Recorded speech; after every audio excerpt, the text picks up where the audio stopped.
Hello, everyone, and welcome. I feel so much better these days, and the funny thing is, I don't know why. I don't know why. So, the funny thing is that even though I am a healer and I try to do my best for other people, and my husband and um, I really don't know. Well, and I don't know why I'm crooked. Crooked on the screen. Okay. I really don't know why. I don't know why I'm feeling better. I don't know why I'm doing better. I suspect a couple of things, but I'm not sure. So let's talk about it real quick. And so the things that I have done recently that may be contributing to my health is, I'm sorry, this is bugging me. Hold on. I still feel crooked. Why is it my face is like off to the side looking? I don't know. Anyway, so one of the things that I'm doing is I'm eating more salt. Okay. So I'm eating more salt, and it's the Redmond's real salt, not pink Himalayan. I think Redmond's tastes better. And I think I read somewhere that it's a little bit better for you.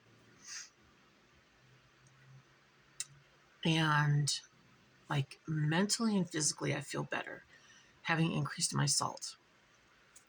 Now, when I say I've increased my salt, I'm not telling you to increase your salt. I cannot give you medical advice. I can't tell you what to do.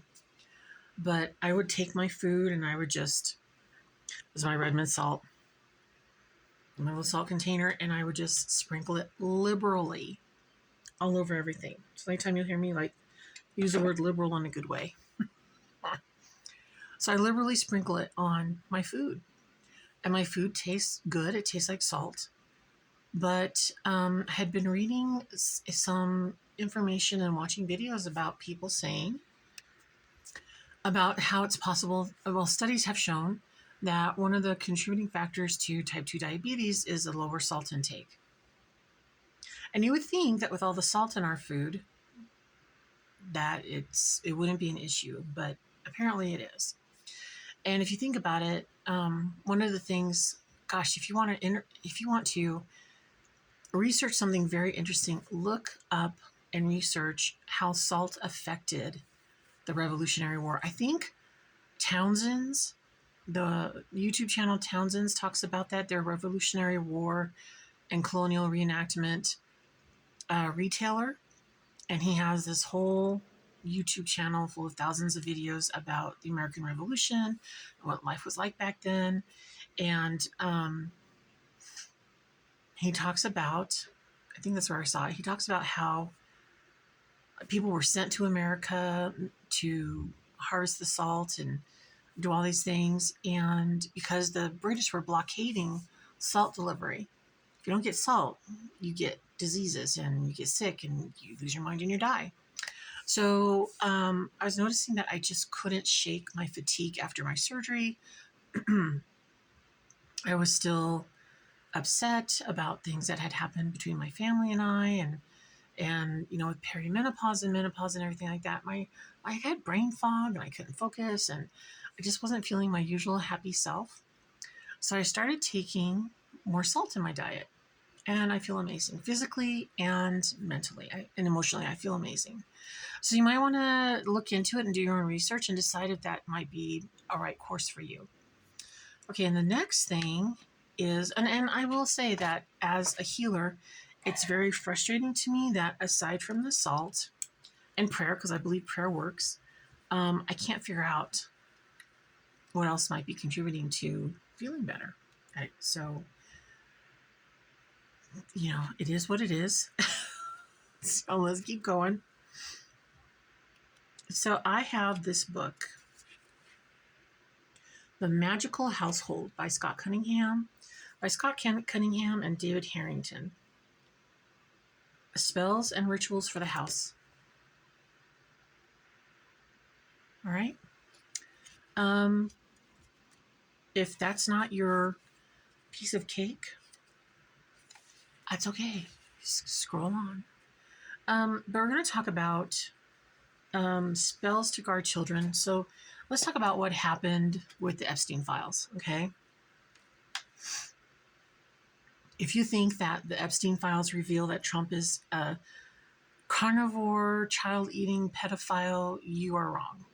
You didn't read anything, and you've been lied to, and you believe the lie. Okay, so that's where I'm going to put that. But also, when the Epstein files were released, it didn't just release the files, it released weird spiritual things over America. And those weird spiritual things are leading to assaults on children, the death of children. You know, I can't say everything the way I want to because there's no free speech on the internet, and we have to be really careful not to offend people who are super delicate and can't handle for real words. Okay. So anyway, spirits of that come against children, that prey upon their innocence and want to destroy them, they've always been here, but they're agitated, they're worked up, they've been released even more. And so before I read to you what I'm going to read to you from the book, I want you to understand, if you don't understand this already, I don't understand why you don't understand, but it is never, ever okay for a grown man or a grown woman to say provocative things to a child, to flirt with a child, to touch a child, to do anything with a child. They're not your child, even if they are your child. Even if you see a parent do this to a child, it's wrong. And I hope that you're speaking up.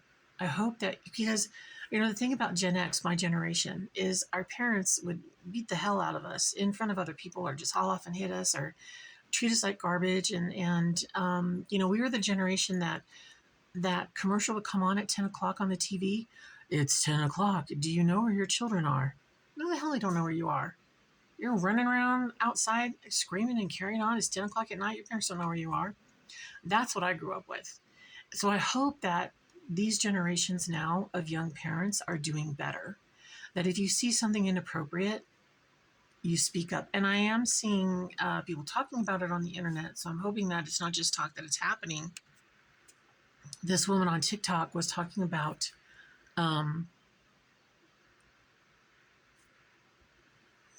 you know, if you, well, she had an example from one of her people that this man was seeing, he was at the pool.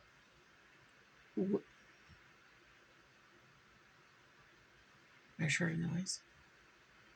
He was at the pool, and she was there with her children, and he goes, "Oh, I can hardly wait to see her daughter in a bikini.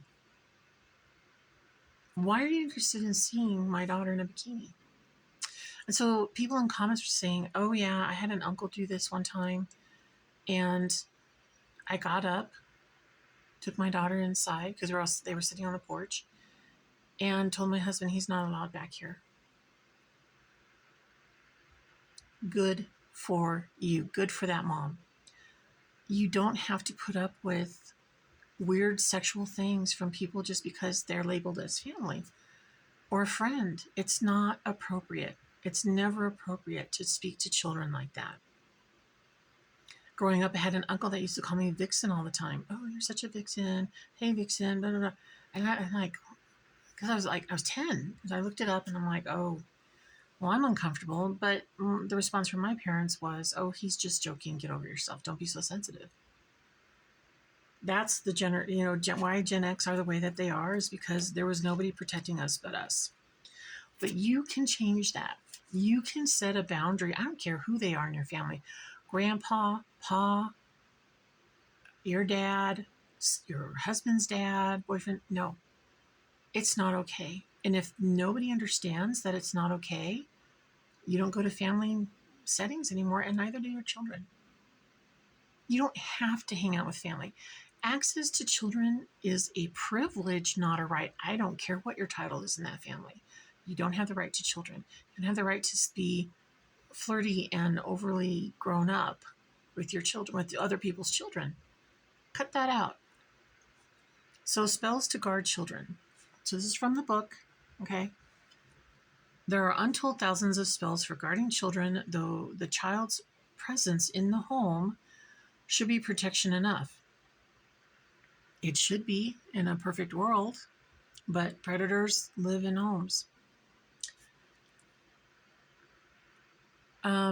Anxious parents through the ages have evolved a number of further guards. In Wales, babies were dressed in clothing that featured red, uh, like knotted red ribbons, those little bows. Okay. So if you see a little girl's dress with red bows on it, buy it, or a little shirt, or you can buy little packets of the tied bows. Don't get plastic, get ribbon and put it on their clothing and pray over it. Red, the color of life, was thought to ward off its opposite, and the knots tied up evil.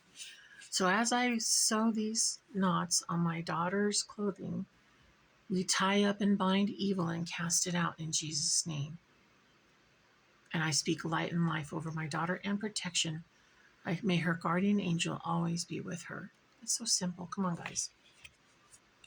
Cradles have their own strange lore and magic. According to ancient belief, anyone who rocks an empty cradle will soon fill it. Babies lying helpless in cradles are protected by red threads tied to the cradle. Now, you want to do this in a safe way, and don't be afraid of everything. Your baby, very little tiny baby, it can't reach anything, it can't do anything. From that moment until they can move around and start grabbing things, you can have red ribbons and you can tie them securely, and you can make sure baby can't untie them. You can maybe do it at the at the end of the cradle and hot glue it on, or whatever, and like figure out a way to do it that's safe. Okay, just keep it out of their hands so that they don't put it in their mouth. Red threads tied to the cradle. People living along the Rio Grande placed an ear of corn alongside the infant to shield it from supernatural forces. Now, is that ear of corn magical? No. The corn itself is just corn. So I'm envisioning that they dried the corn, they take the corn, and they pray over it. And they infuse it with prayer, charms, spells, whatever. And then they're putting it in the cradle for protection. While a steel key or piece of stale bread similarly guarded the child. Now, why are they using bread and keys and things like that and corn? They're so mundane and they're so everyday basic stuff because people were and are poor, and that's all they have. They don't have big expensive things they don't have the money to buy super fancy charms and whatever. And also, it's an ear of corn. There's not too much damage that can happen with a baby with an ear of corn. I mean, I'm not saying nothing can happen, but the chances are lower than if you like put a hedgehog in their bed. To prevent children from wandering away from home, they were taken outside and shown the house, solemnly, completely.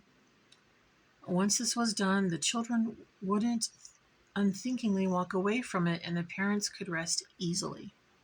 So you take your child out, child's in your arms, they'd be old enough to understand what you're saying, and say, this is our home. This is the only place on earth where you are safe. Truly. And you do not wander away from it. This is where we guard you. This is where you're fed. This is where you sleep. This is home. This is safe. It's called home plate. You're safe. Okay?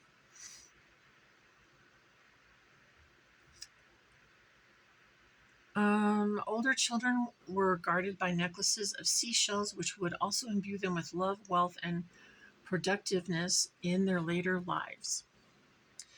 Any of the protective bed spells can be utilized for children since they are subject to ills from nightmares to physical illness during the night.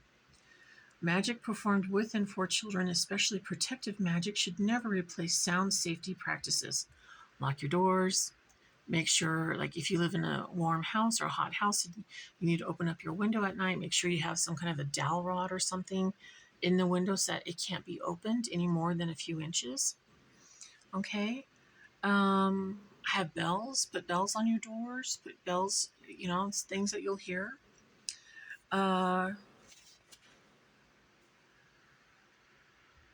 let's see. See, as soon as your children are able to do so, have them memorize your phone number and address and family name, of course. Counsel them on common practices. Don't open the door to strangers. Don't accept rides from friendly people, and so on. Again, magic works only when backed up by physical efforts. So it's not there to replace common sense, and it's not there to replace parental responsibility. It's there as a support system. Since you know your child best, try creating personalized protective spells and charms, perhaps drawing the whole family into the process. Where they are present, children are an important part of the magical household. Other spells for children: teddy bears, named after President Theodore Roosevelt, are considered luck-bringing talismans for children.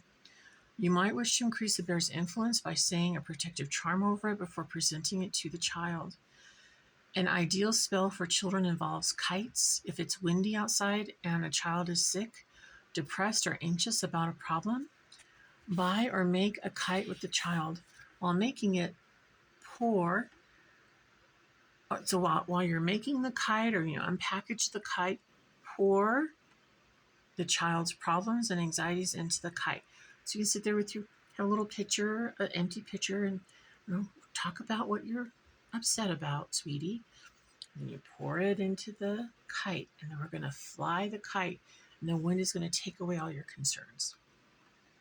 Okay, but you're going to have the child, fly it, but you're going to help so that they don't hurt themselves and get carried away. As the kite dips and sways, it will release the child's illness or problems into the element of air. Okay, now here's another thing.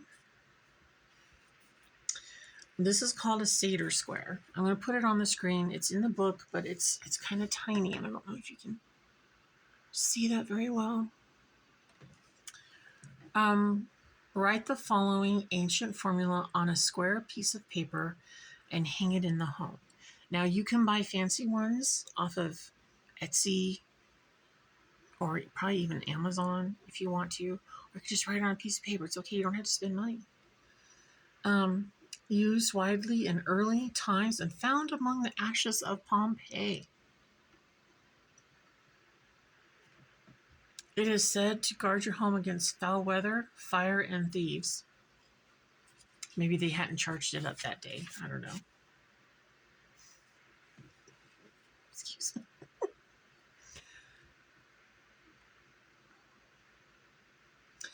If you have terrible luck in your daily household affairs and a purification hasn't helped, try this ancient spell. Now, don't be taking your favorite magical wooden spoon and do this. You're not going to like it.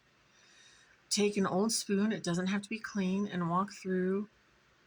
Okay, I apologize. It doesn't say wooden spoon. It just says an old spoon. So it could be any old spoon, okay? So take an old spoon. It doesn't have to be clean. And walk through your house slowly, visiting each room.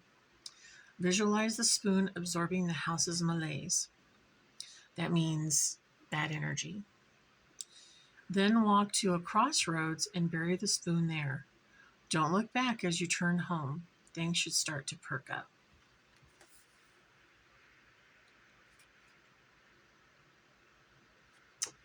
So there you go. So we talked about children. We talked about the healing power of salt. And how are you doing? I hope you're doing well. I hope you're getting ready for a really great summer full of foraging for wild herbs and edibles, edible mushrooms, berries, and things like that, and that you're out there exploring your area and seeing what kind of medicinal plants. Document where they are, document what they do, take pictures or draw what they are and put them in a little book or a file on your computer, because one day you might need them and you need to know where they are and how to go back and find them again. Okay? I don't know why this is so pale. I don't know. There's not a lot of contrast. It's kind of weird. But anyway, that's all I have for you today. I am working on a Folk Healers Psalter book that I hope to publish before the end of this year. I will be self-publishing it. I think, maybe, unless I can find a publisher. So there you go. All right. I hope that you're safe, and may the Lord bless you and keep you. Make his light to shine upon you now and ever, and unto the ages of ages. Amen.